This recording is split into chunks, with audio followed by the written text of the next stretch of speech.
The HOA president actually called the sheriff on me for swimming in my own backyard lake, a lake I'd owned for 15 years before her subdivision even existed. Picture this. I'm floating peacefully in my private lake at sunset, watching the loons call across the water, when suddenly police sirens cut through the evening crickets like a buzzsaw through silk. Sheriff Deputy Martinez pulls up my gravel driveway, looking as confused as I felt. "Sir, I'm sorry, but I have to issue you a citation per HOA complaint," he says, barely able to keep a straight face. Behind him, Karen Whitmore stands at my property line with her arms crossed and that artificial smile that never reaches her cold blue eyes. The citation? A $1,000 fine for unauthorized recreational water usage in a restricted zone. I'm standing there dripping wet, staring at this piece of paper. "Ma'am, this is my lake. I built this dock with my own hands when you were still living in California." What would you do if someone tried to control water on your own property? Drop a comment and tell me where you're watching from. I bet you've got HOA horror stories too. Little did Karen know I'd spent 20 years as a municipal finance director. Big mistake. Let me back up and tell you how I ended up in this mess. My name's Garrett, and 3 years ago, I lost my wife Sarah to cancer. We'd been married 22 years, and losing her felt like someone ripped half my soul clean out.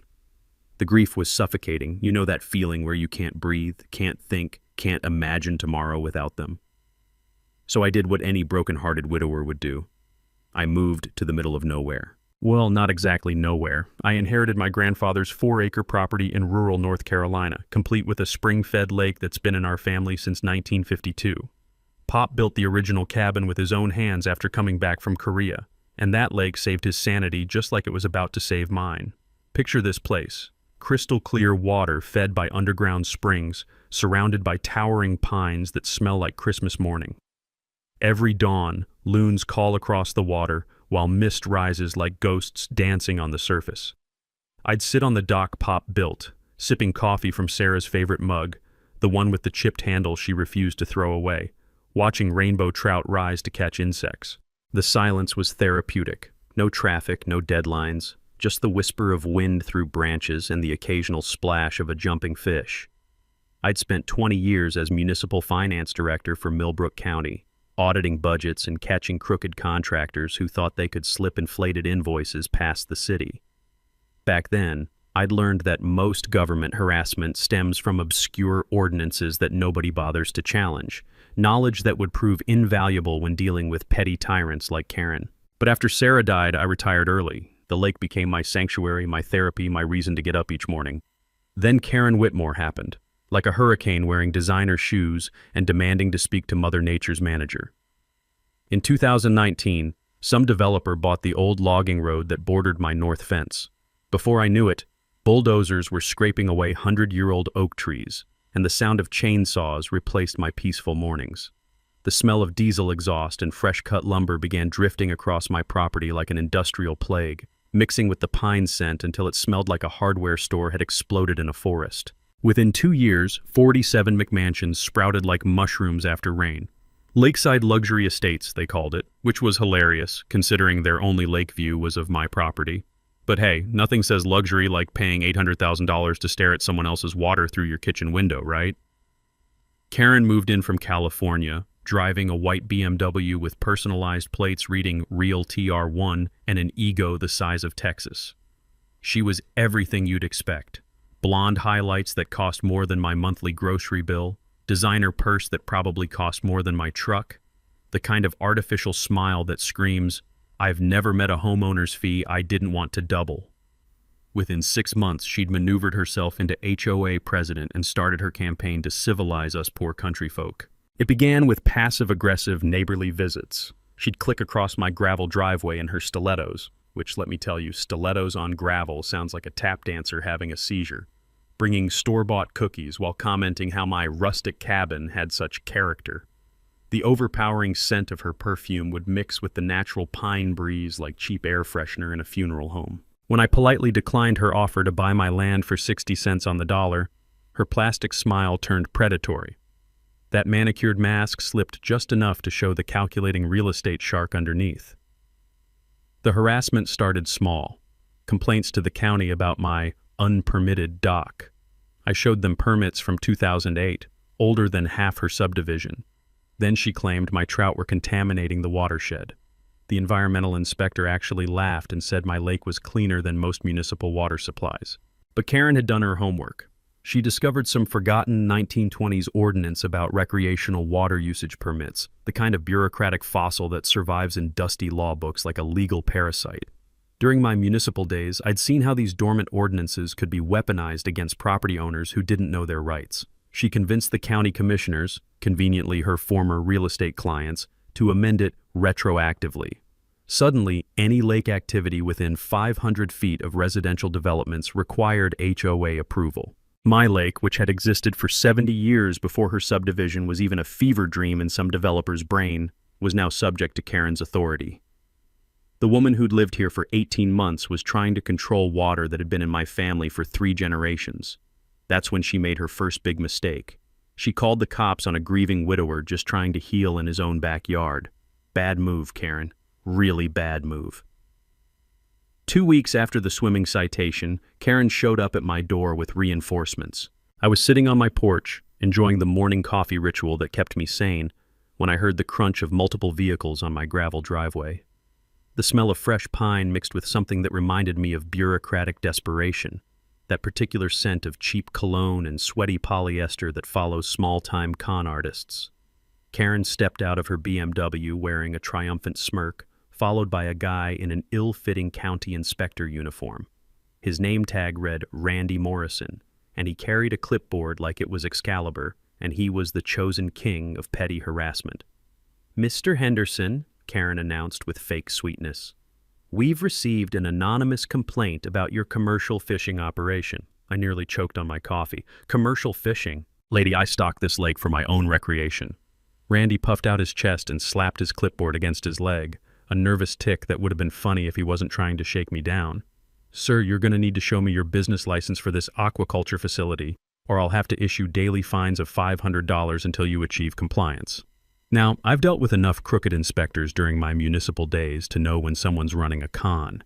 Randy had that shifty-eyed look of a used car salesman trying to sell you a Honda with no engine. But I played along, pulling out my property deed and fishing permits. "These are for personal use," I explained patiently.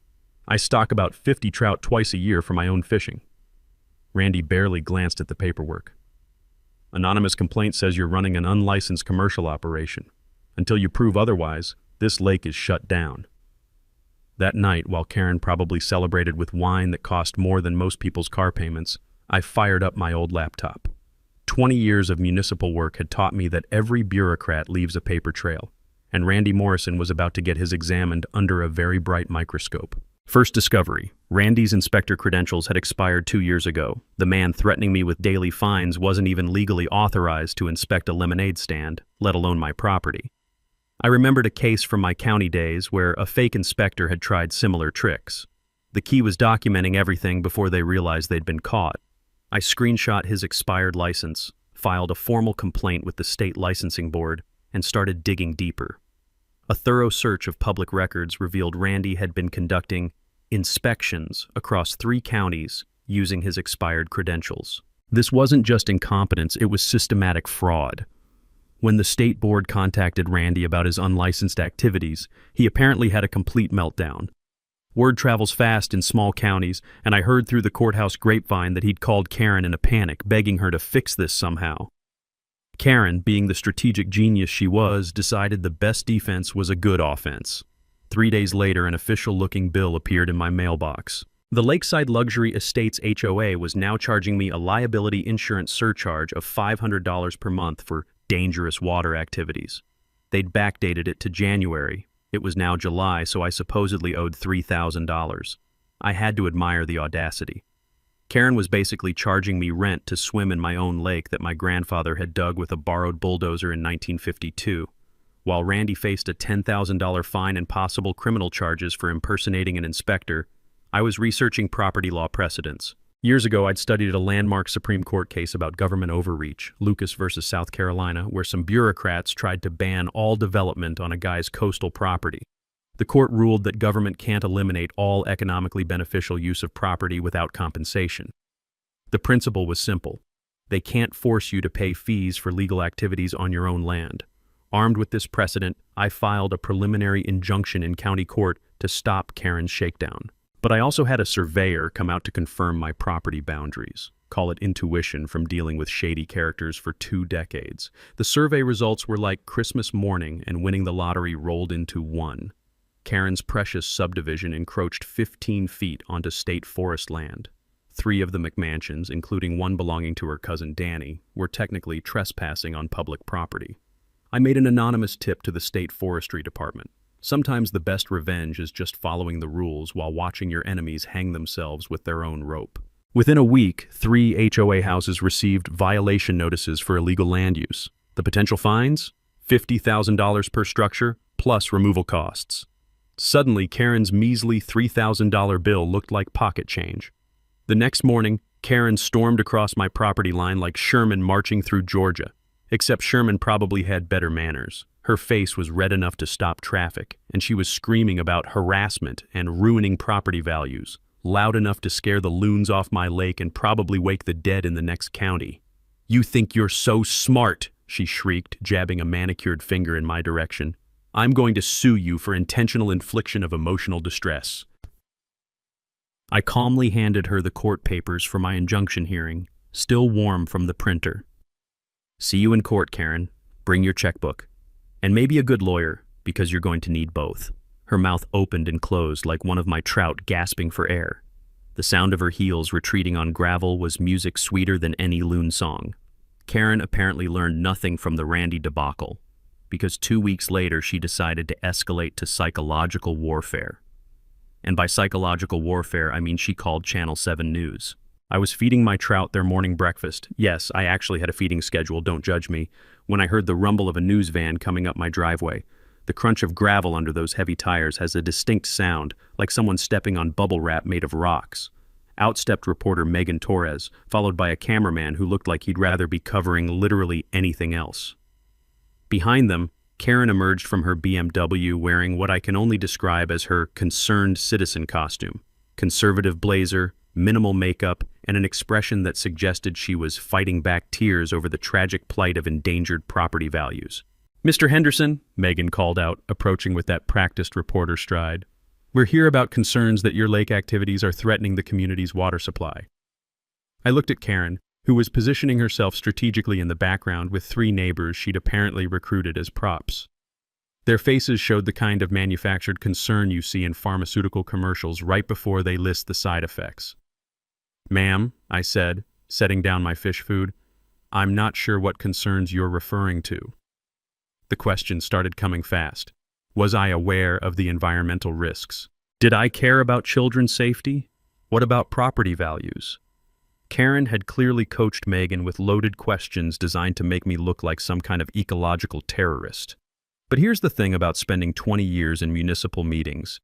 You learn to stay calm when people are trying to make you look bad on camera. I invited the crew to test my lake water right there on the spot. The look on Karen's face when I dipped a clear glass straight from the lake and drank it while maintaining eye contact with the camera? Priceless. Like watching someone realize they'd brought a squirt gun to a tank fight. "This water has been tested by County Environmental Services 3 times in the past year," I explained calmly, pulling out a folder thicker than a phone book. "Lake's cleaner than most municipal supplies. Would you like to see the reports?" I handed Megan Torres copies of everything. Environmental inspection reports showing pristine water quality, historical property deeds proving my water rights dating back to 1892, county permits that were all current and valid, and photographs documenting Karen's subdivision encroachment on state land. You could practically see the story shifting in real time. Megan's questions became sharper, more focused on why Karen would make claims that didn't match the documentation. Karen started sweating despite the October breeze carrying the scent of burning leaves from somewhere down the valley. "Mrs. Whitmore," Megan asked, turning the camera toward Karen, "do you have any evidence supporting your claims about water contamination?" Karen's response was a masterclass in verbal gymnastics. She stammered about potential risks and community concerns, while her eyes started twitching, a tell I'd learned to recognize from countless budget meetings with crooked contractors. That's when I decided to share what I'd learned about Karen's track record. During my years auditing municipal contracts, I'd developed a network of contacts across several states. A few phone calls had revealed that Karen Whitmore wasn't exactly a newcomer to neighborhood destruction. "Megan," I said, "you might want to look into Mrs. Whitmore's previous communities in California and Arizona. Interesting patterns emerge when you follow the paper trail." Karen went pale under her foundation. She knew I'd done my homework. The interview ended with Karen demanding equal time to present the HOA perspective. Megan agreed to a follow-up segment, which turned out to be Karen's second big mistake. While I prepared for round 2 by gathering more documentation, Karen apparently spent the week calling in favors. The station manager turned out to be Jim Patterson, who'd worked with me on several municipal transparency initiatives back in my county days. Small world, especially when you've built a reputation for honest accounting and catching financial fraud. The follow-up broadcast aired the next Thursday. Megan Torres presented a balanced piece showing both properties, but Karen's performance was pure comedy gold. She contradicted herself multiple times, got defensive when asked simple questions, and accidentally admitted she'd never actually tested the subdivision's well water that she claimed to be protecting. Meanwhile, I provided calm, fact-based responses backed up with documentation. The visual contrast was striking. Karen looking increasingly frantic while I sat there with binders full of evidence like some kind of bureaucratic superhero. Community response was overwhelmingly supportive. My voicemail filled up with neighbors thanking me for standing up to Karen's bullying. Several mentioned they'd been afraid to speak out before, worried about retaliation through HOA violations. But Karen wasn't done. Humiliated by the news coverage and facing questions about her past, she decided to go nuclear. The next Monday, I received a visit from the county health department. Karen had filed a complaint claiming my cabin's septic system was leaking into the lake, contaminating the watershed and threatening public health. She demanded an immediate cease and desist on all lake activities pending a full environmental investigation. The health inspector, a professional named Marcus who actually knew what he was doing, arrived with proper credentials and legitimate authority. I welcomed him with complete transparency, even offering coffee while he conducted his inspection. When Marcus discovered that my cabin used a state-of-the-art composting toilet system with zero sewage entering the lake, his reaction was not what Karen had expected. "This is actually an eco-friendly showcase," he told me, taking photographs of the system. "Mind if I get your contractor's information? I know several people who'd love to install something like this." Karen's complaint was officially dismissed as frivolous and malicious, language that would prove useful in future legal proceedings. The taste of victory was sweet, but I knew this was just the beginning. Karen was escalating faster than a rocket ship, and I had a feeling her next move would be even more desperate. If Karen had any sense left, she would have backed down after the septic system fiasco. Instead, she doubled down like a gambler with a mortgage payment due and pocket aces that turned out to be a pair of 2s. Friday afternoon, I was splitting firewood behind my cabin, the rhythmic thunk of the axe helping me think through Karen's escalating insanity, when I heard the familiar sound of a delivery truck struggling up my gravel driveway. The postal worker looked apologetic as he handed me a certified letter thick enough to choke a horse. The return address made me smile. Rutherford and Associates, Charlotte's most expensive legal firm. Karen had hired the kind of lawyers who charge $600 an hour to write strongly worded letters threatening legal action over parking disputes. The cease and desist demanded I immediately stop all nuisance water activities that allegedly violated noise ordinances. According to their creative interpretation of municipal law, my swimming created excessive splashing sounds that disrupted the peaceful enjoyment of neighboring properties. They wanted $5,000 in mediation fees to avoid a full lawsuit. I had to admire the creativity. Karen was literally trying to find me for making splash sounds while swimming in my own lake. The woman had turned petty tyranny into an art form. But the legal letter was just the opening act. Over the weekend, Karen organized what I can only describe as a surveillance campaign. HOA members began driving past my property at 5-mile-per-hour speeds, taking photos and videos of everything I did. Someone left passive-aggressive notes on my truck windshield about respecting community standards and being a good neighbor. The county suddenly became very interested in my property. Building inspector, Monday, fire marshal Tuesday, tax assessor Wednesday. Each visit triggered by anonymous complaints about potential violations. The smell of bureaucratic harassment hung in the air thicker than morning fog over the lake. During my municipal days, I'd seen this tactic before: death by 1,000 paper cuts. The goal wasn't to find actual violations. It was to exhaust me with constant harassment until I gave up and moved away. Karen had apparently read the playbook on how to destroy property owners through legal attrition. But Karen had made a critical error. She'd picked a fight with someone who knew how to research public records and follow money trails.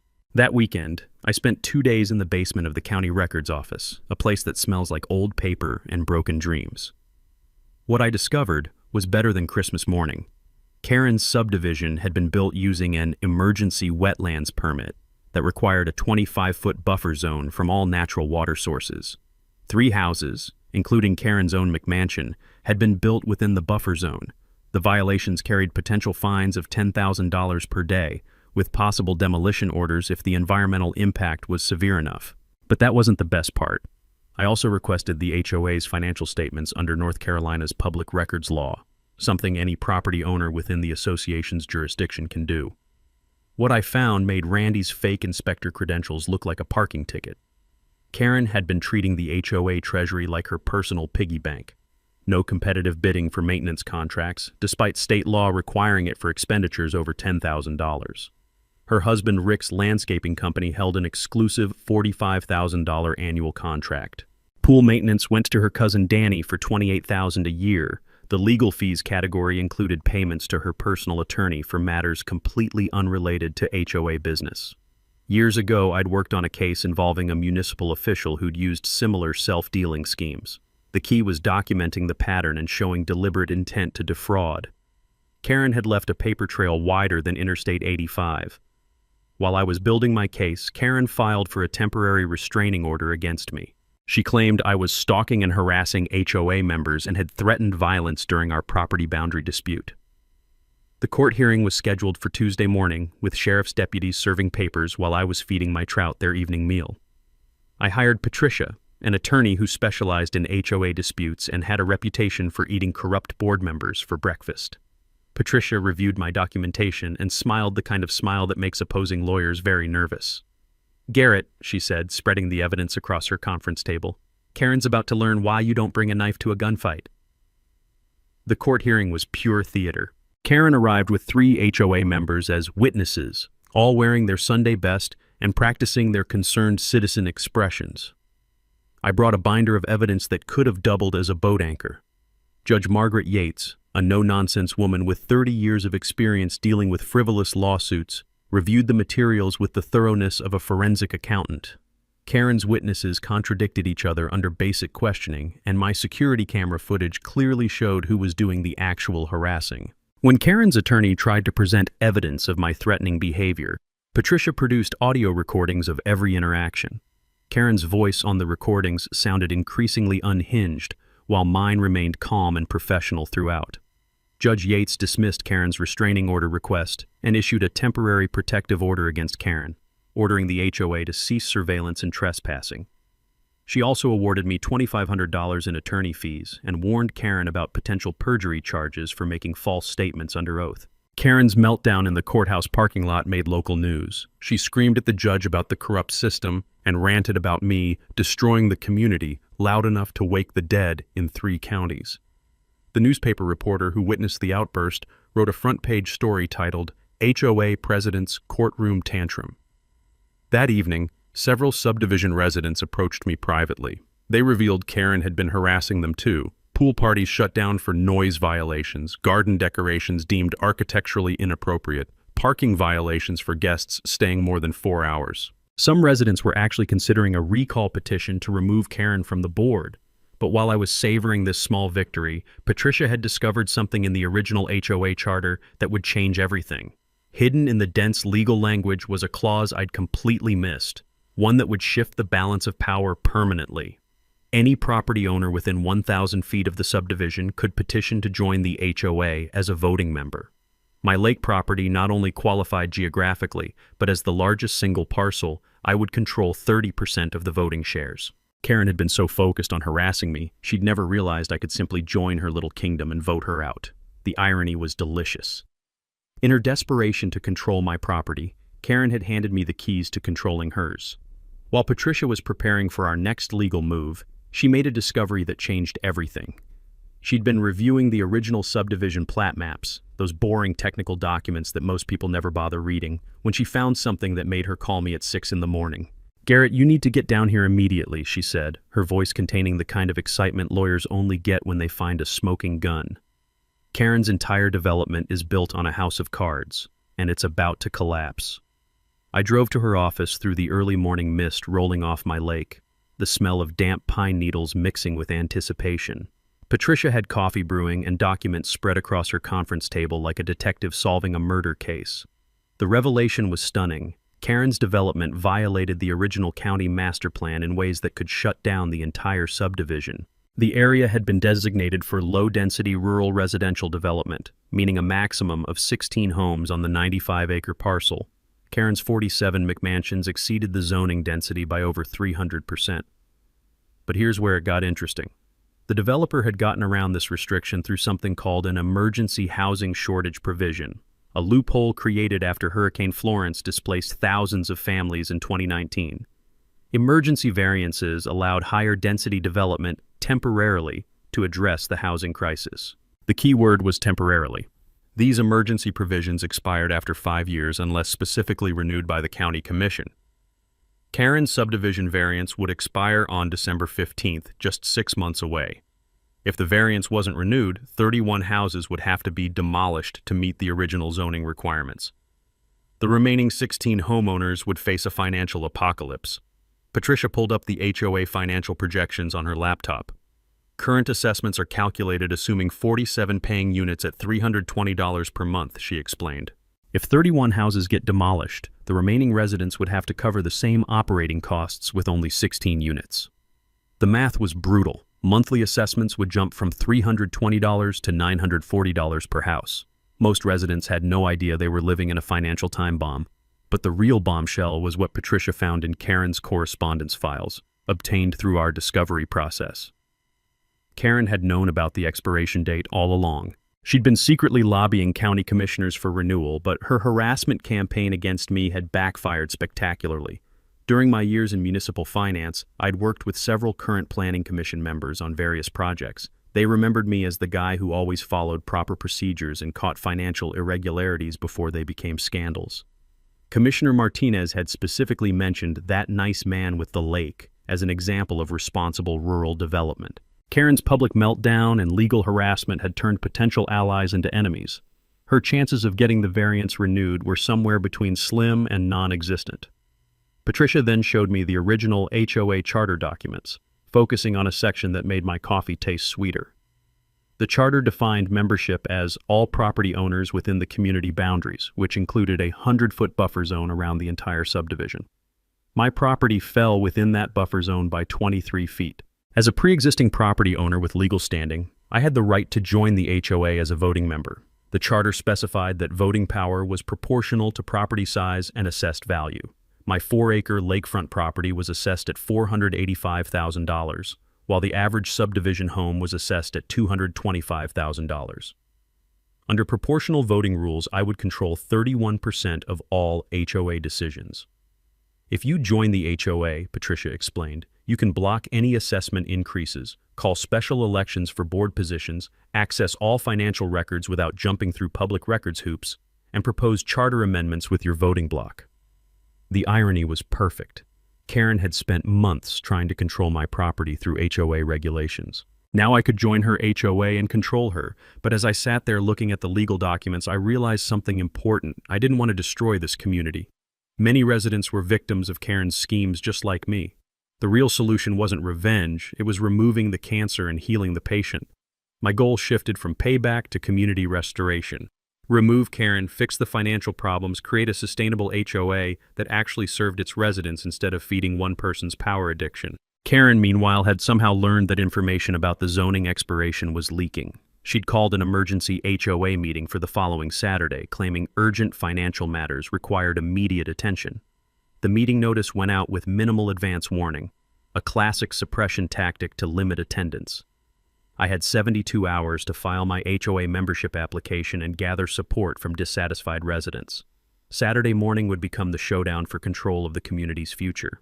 Patricia worked through the weekend preparing legal documents while I reached out to residents who'd approached me after the courthouse victory. The race was on, and the winner would control not just the HOA but the financial survival of 47 families. The taste of justice was within reach. but it would require perfect execution and a little help from neighbors who were tired of living under Karen's reign of petty terror. Saturday morning couldn't come fast enough, but I had 3 days to build an alliance that could take down Karen's empire of petty tyranny.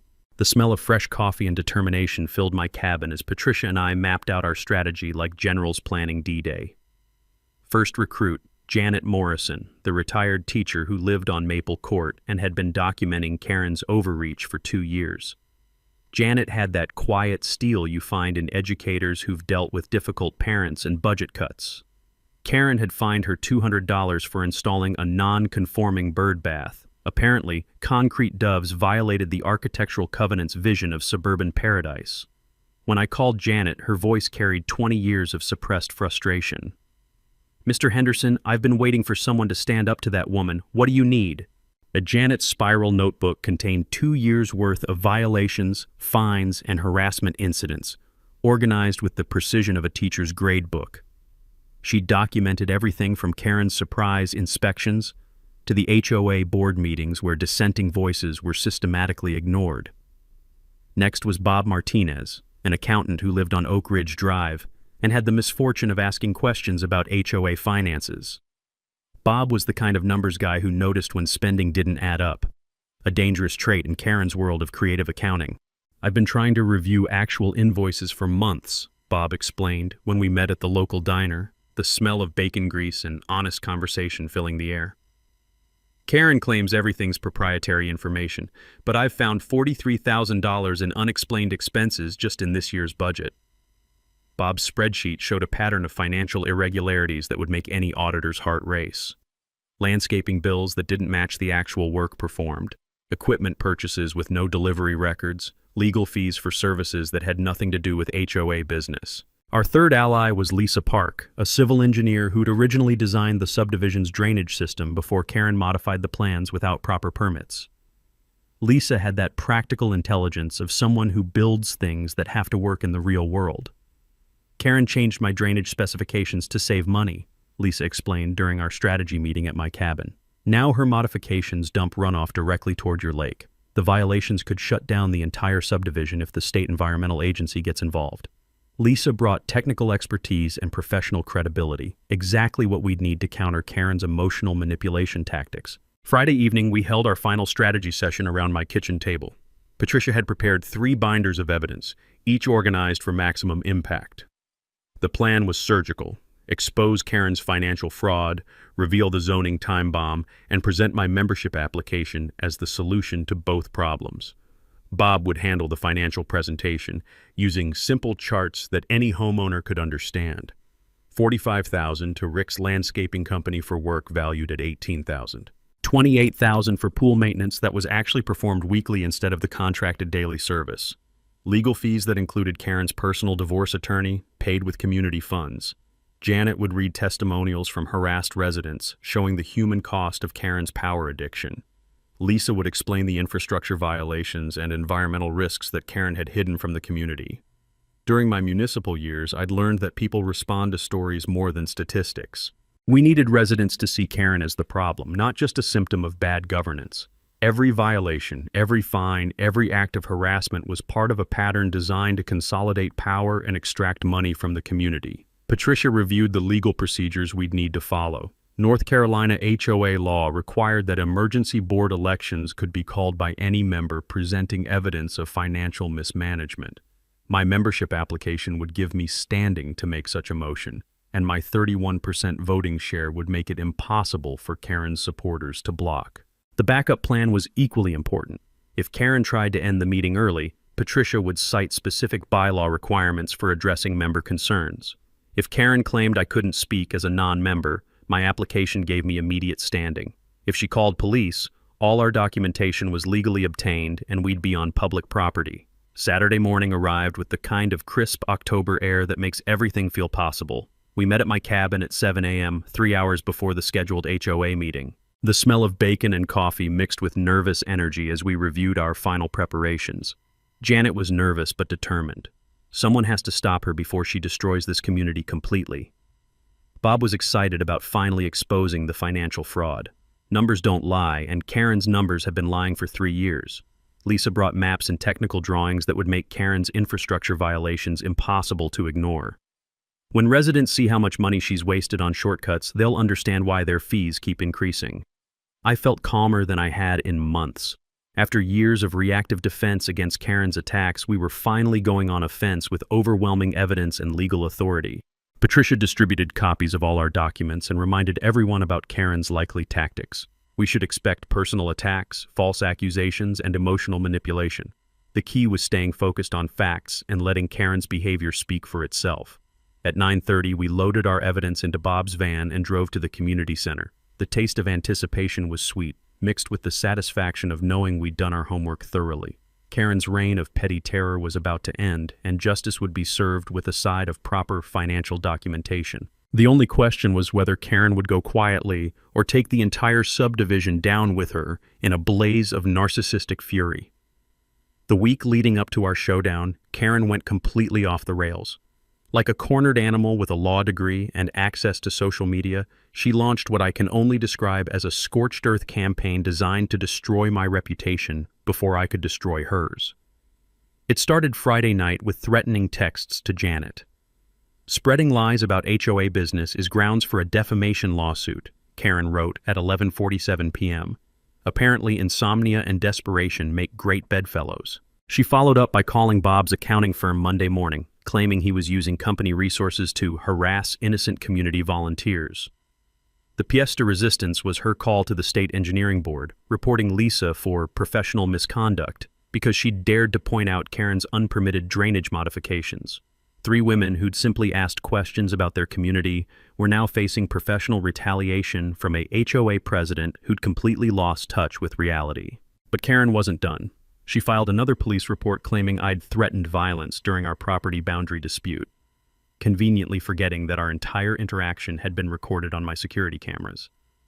The officer who took the report was the same Deputy Martinez who'd originally cited me for swimming, and his report noted Karen's increasingly erratic behavior and inability to provide specific evidence. Saturday morning brought Karen's masterstroke of stupidity. I arrived early at the community center to find a handwritten sign taped to the door.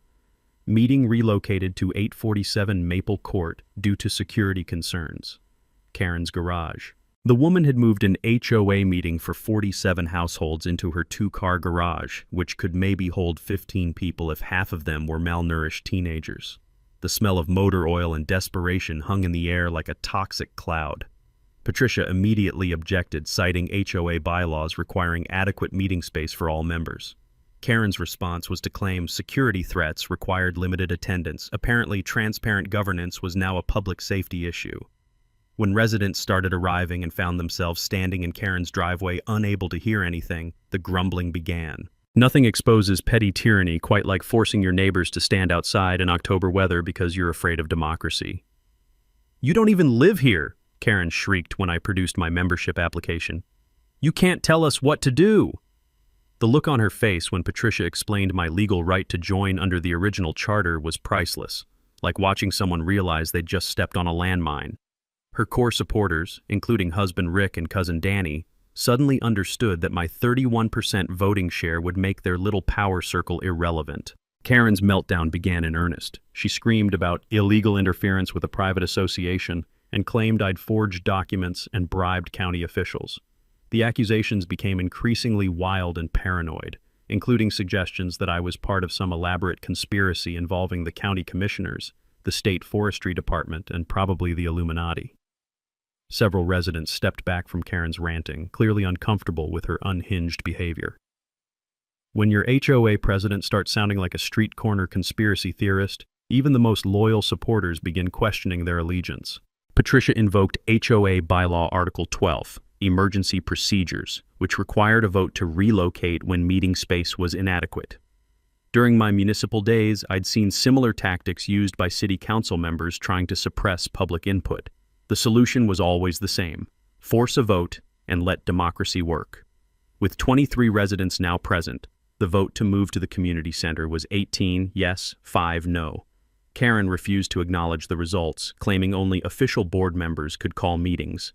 Patricia cited state law showing that members could override board decisions when constitutional rights were being violated. That's when Karen called the police. Deputy Martinez arrived looking like a man who'd rather be directing traffic or chasing actual criminals. When Karen demanded arrests for illegal assembly, he patiently explained this was a civil matter and suggested they work it out like adults, advice that fell on deaf ears. The crowd relocated to the community center, a public building where Karen's suppression tactics wouldn't work. 31 residents attended, the largest HOA turnout in subdivision history. The energy in the room felt electric, like a powder keg waiting for someone to strike a match. Karen arrived 20 minutes late with her attorney on speakerphone, trying to claim the meeting was invalid due to the location change. Residents were increasingly frustrated with her procedural obstruction. They'd come for answers about their community's finances and governance, not to watch their HOA president have a public breakdown. I maintained strategic patience, taking notes while Karen dug her hole deeper with every objection. Residents began asking pointed questions about landscaping expenses, pool maintenance costs, and legal fees. Karen's answers became evasive, contradictory, and increasingly desperate.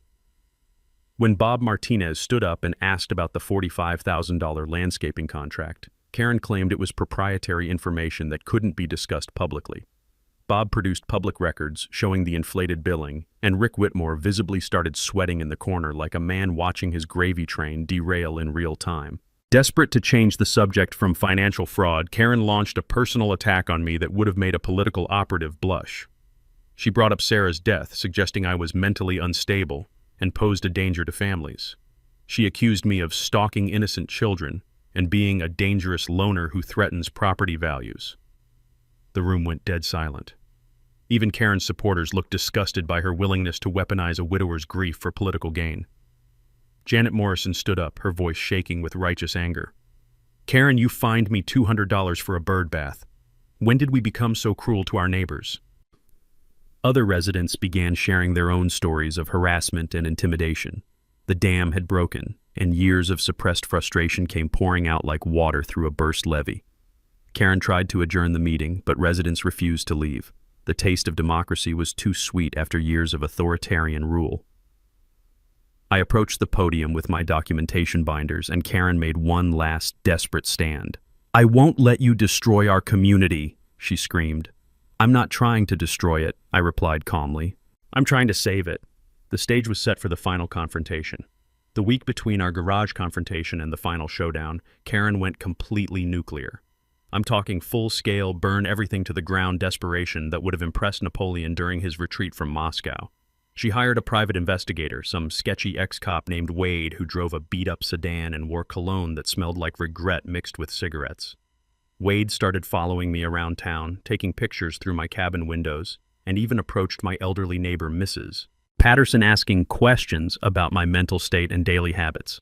Karen's social media campaign escalated to pure fiction. She created fake profiles, spreading rumors that I was planning to build a commercial fishing operation that would destroy property values. She posted doctored screenshots of threatening messages allegedly from me, complete with creative spelling errors to make them look authentic. The crown jewel of her smear campaign was claiming that Sarah had actually committed suicide and I was covering it up to protect my reputation. The woman was now weaponizing my wife's battle with cancer for political gain. Even by Karen's standards, this was a new low that would have impressed Stalin. But while Karen was busy destroying her remaining credibility with increasingly unhinged behavior, I was putting together the final pieces of evidence that would end her reign permanently. Bob Martinez had found the smoking gun. Bank records showing Karen used $85,000 from the HOA reserve fund as a down payment on a vacation condo in Myrtle Beach.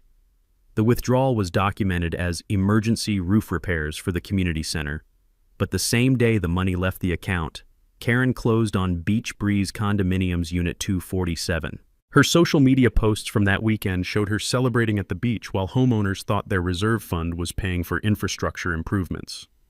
The level of brazen theft was breathtaking, like robbing a bank and then posting vacation photos with the stolen money. Patricia had been busy too, working with the county prosecutor to build a criminal case. Each fraudulent transaction carried a potential 2 to 10-year sentence under North Carolina's embezzlement statutes. Karen wasn't just facing removal from the HOA board, she was looking at serious prison time. Meanwhile, Wade, the private investigator, overplayed his hand. Tuesday evening, Mrs. Patterson called the sheriff's office after catching him trespassing on her property and trying to peek into her windows. When deputies arrested Wade for intimidation and illegal surveillance, he immediately threw Karen under the bus to save his own skin. The arrest report specifically mentioned that Wade had been hired by HOA President Karen Whitmore to gather compromising information on a community member. Karen's intimidation campaign was now part of the official criminal record. Thursday brought the final piece of evidence I needed. My own investigator, a reputable firm that didn't smell like an ashtray, delivered a comprehensive report on Karen's history. She'd pulled identical scams in 3 previous communities across California, Arizona, and Florida. The pattern was always the same: move in, take over the HOA, embezzle funds, create chaos, and disappear before anyone could prosecute. 2 criminal cases were still pending from her previous communities, and there was a civil judgment for $127,000 that she'd never paid. Karen wasn't just a petty neighborhood tyrant. She was a serial community destroyer with a proven track record of financial fraud. The morning of our final confrontation, I noticed a U-Haul trailer attached to Karen's BMW.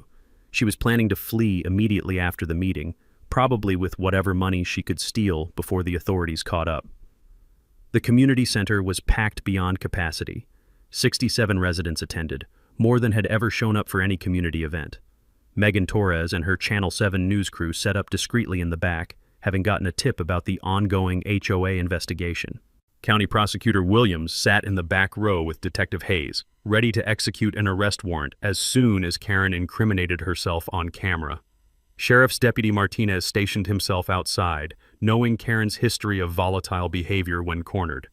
Karen arrived wearing expensive new jewelry that had definitely been purchased with HOA funds, her face showing the kind of desperate confidence you see in pyramid scheme organizers just before the collapse. Her husband Rick was notably absent. Apparently he'd already fled to relatives in Oklahoma with their liquid assets. She tried to control the meeting from the start, limiting discussion and claiming security concerns required an abbreviated agenda. But when I requested recognition under Robert's Rules of Order, Patricia stood up with our completed membership documentation. "The review period expired yesterday," Patricia announced clearly. "Mr. Henderson is now an official HOA member with 31% voting share." Karen's face went white as the power dynamics shifted permanently. The room buzzed with excitement as residents realized Karen no longer controlled their community's future. I approached the podium carrying 3 binders of evidence, my voice calm and professional from 20 years of municipal meetings. "I'd like to present some financial irregularities for board review." Karen jumped up, screaming, "You can't discuss confidential HOA business!" I looked directly at the news camera. "Ma'am, embezzlement isn't confidential. It's criminal." The taste of justice was finally within reach, and Karen's reign of petty terror was about to end in spectacular fashion. All I had to do was present the evidence and let the facts speak for themselves. The only question was whether Karen would go quietly or drag the entire community through one final humiliating spectacle of narcissistic rage. Based on her track record, I was betting on the spectacle. The moment of truth arrived like a freight train loaded with justice and documentary evidence.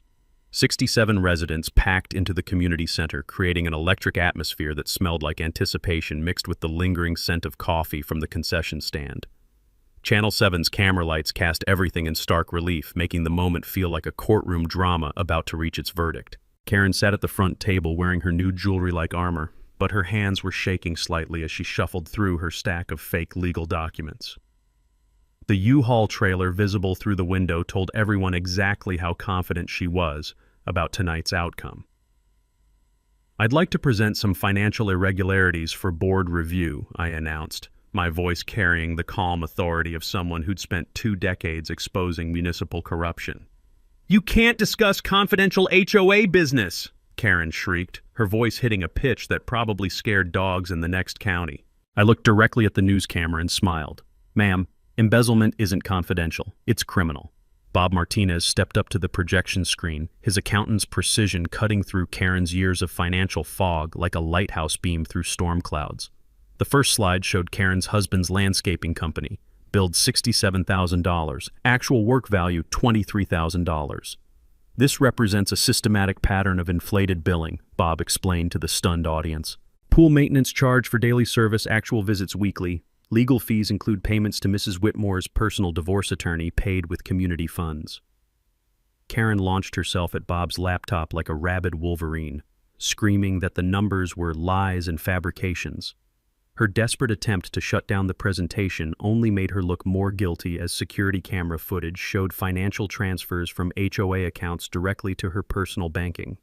Several residents gasped audibly when the Beach Breeze condominium's purchase appeared on screen. $85,000 withdrawn for emergency roof repairs, same day Karen closed on her vacation condo. Her social media posts from that weekend showed her celebrating at the beach while homeowners thought their money was fixing community infrastructure. That's when my investigators' report really drove the knife home, I continued, advancing to slides showing Karen's criminal history. Ladies and gentlemen, meet Karen Whitmore Johnson, serial community destroyer. The room erupted in shocked murmurs as her real identity was revealed. 3 previous communities destroyed by identical schemes.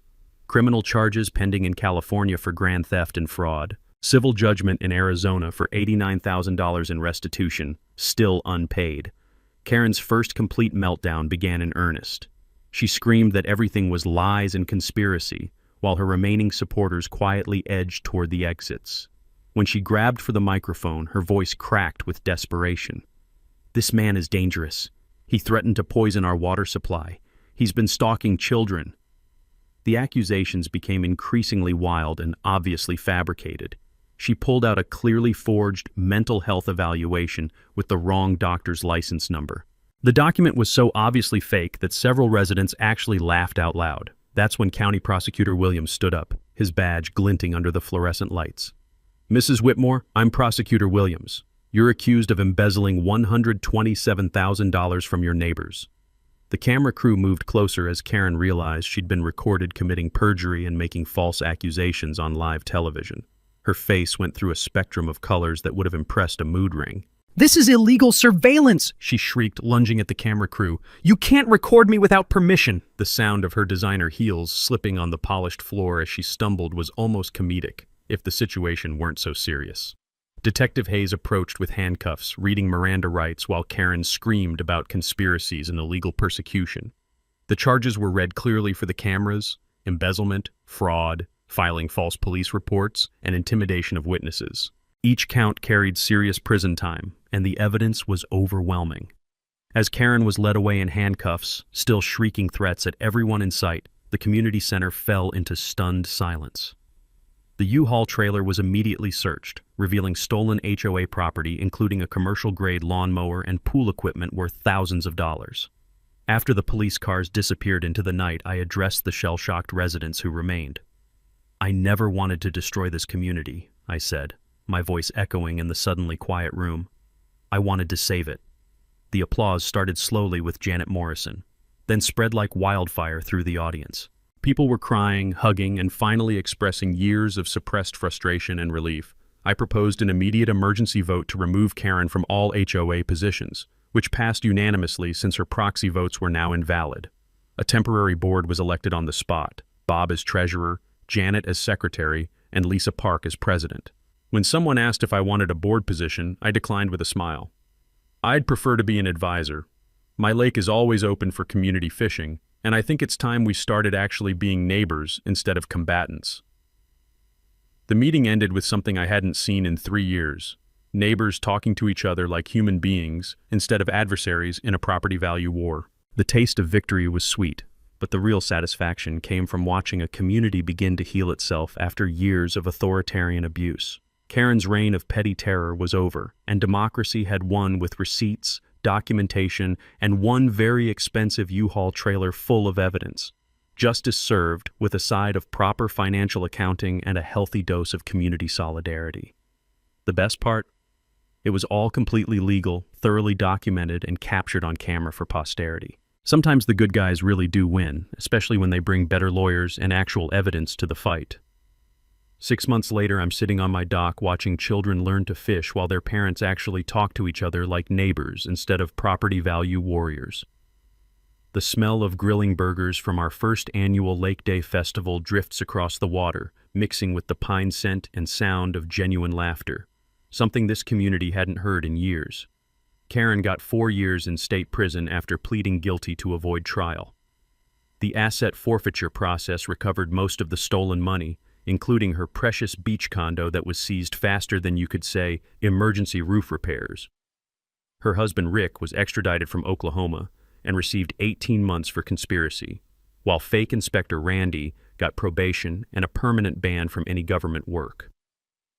The new HOA board implemented what we called the transparency revolution. All financial records are posted online monthly. Competitive bidding is required for any contract over $1,000, and quarterly town halls replaced Karen's secretive board meetings. We repealed every one of her oppressive rules, turning the community covenant from a weapon of harassment into actual guidelines for neighborly living. The zoning crisis that could have destroyed 31 homes was resolved through genuine community cooperation. I used my municipal connections to help navigate the variance renewal process, working with county planning to create a sustainable development plan that protected both the environment and property values. The community now has permanent grandfather status, and 15 problematic houses were relocated at the developer's expense to meet environmental standards. My lake became the heart of our healing community. Sarah's Sanctuary, named after my late wife, now hosts fishing lessons for neighborhood kids, community canoe storage, and peaceful evening swims for anyone who needs therapy as much as I did. The dock pop built in 1952 has been expanded to accommodate the whole neighborhood, and the sound of children playing in the water would have made Sarah smile. The ripple effect spread far beyond our little subdivision. Megan Torres' investigative series won a regional Emmy, and the story went viral with the headline, "How One Man Saved His Community from HOA Tyrant." I ended up testifying before the state legislature about HOA accountability reform, helping draft what became known as Karen's Law, legislation requiring annual independent audits and transparent financial reporting for all homeowner associations. 3 other local communities requested my help with their own problem boards, and I discovered a calling I never expected. There's something deeply satisfying about using 20 years of municipal finance experience to help neighbors take back their communities from petty dictators who think property ownership comes with feudal privileges. The financial recovery exceeded everyone's expectations. Between asset seizure, insurance claims, and recovered stolen property, we actually ended up with more money than before Karen's crime spree. Monthly assessments dropped to $180. Lower than when Karen first took power, and our reserve fund is healthier than ever. Property values increased 12% after Karen's removal, proving that good governance and community spirit are better for real estate prices than authoritarian rule and constant litigation. Who would have thought that treating neighbors like human beings actually makes neighborhoods more desirable? Personally, the lake that saved my sanity after Sarah's death has become something even more meaningful, a symbol of community healing and shared purpose. Grief over my wife's loss will always be part of me, but channeling that pain into helping others has given life new meaning. Last week, I received a call from a desperate homeowner in Tennessee. Another HOA corruption story involving a veteran whose disability modifications were being blocked by a power-hungry board president. "Sir, I heard about what you did in North Carolina," the voice said, trembling with frustration and hope. "My HOA is trying to fine me for installing wheelchair ramps." I looked out at my lake where Janet Morrison was teaching her granddaughter to cast a fishing line while Bob Martinez grilled burgers for the monthly community cookout. The sound of neighbors actually enjoying each other's company filled the evening air like music. "Tell me everything," I said, already reaching for my notebook. "Let's see what we can do." Because here's what I learned from this whole experience. Petty tyrants only win when good people stay silent. But when neighbors band together with proper documentation, legal knowledge, and the courage to fight back, justice isn't just possible, it's inevitable. The best revenge against corrupt authority isn't more corruption. It's building something better, together. If you've got your own HOA nightmare story, drop it in the comments below. I read every single one, and some of these tales are absolutely wild. Trust me, Karen wasn't even the worst I've heard about. And hey, if this story helped you think differently about standing up to petty tyrants in your own life, smash that subscribe button. Because there are more community justice stories where this came from, and next week's tale involves an HOA president who tried to steal a veteran's service dog. You absolutely will not believe how that one ends. Sometimes the good guys really do win, especially when they bring receipts, proper legal representation, and the unshakable belief that neighbors deserve better than living under the thumb of narcissistic bullies. Now, if you'll excuse me, I have some trout to feed and a community to enjoy. Share your thoughts down below and make sure you're subscribed. More outrageous neighborhood showdowns are just around the corner.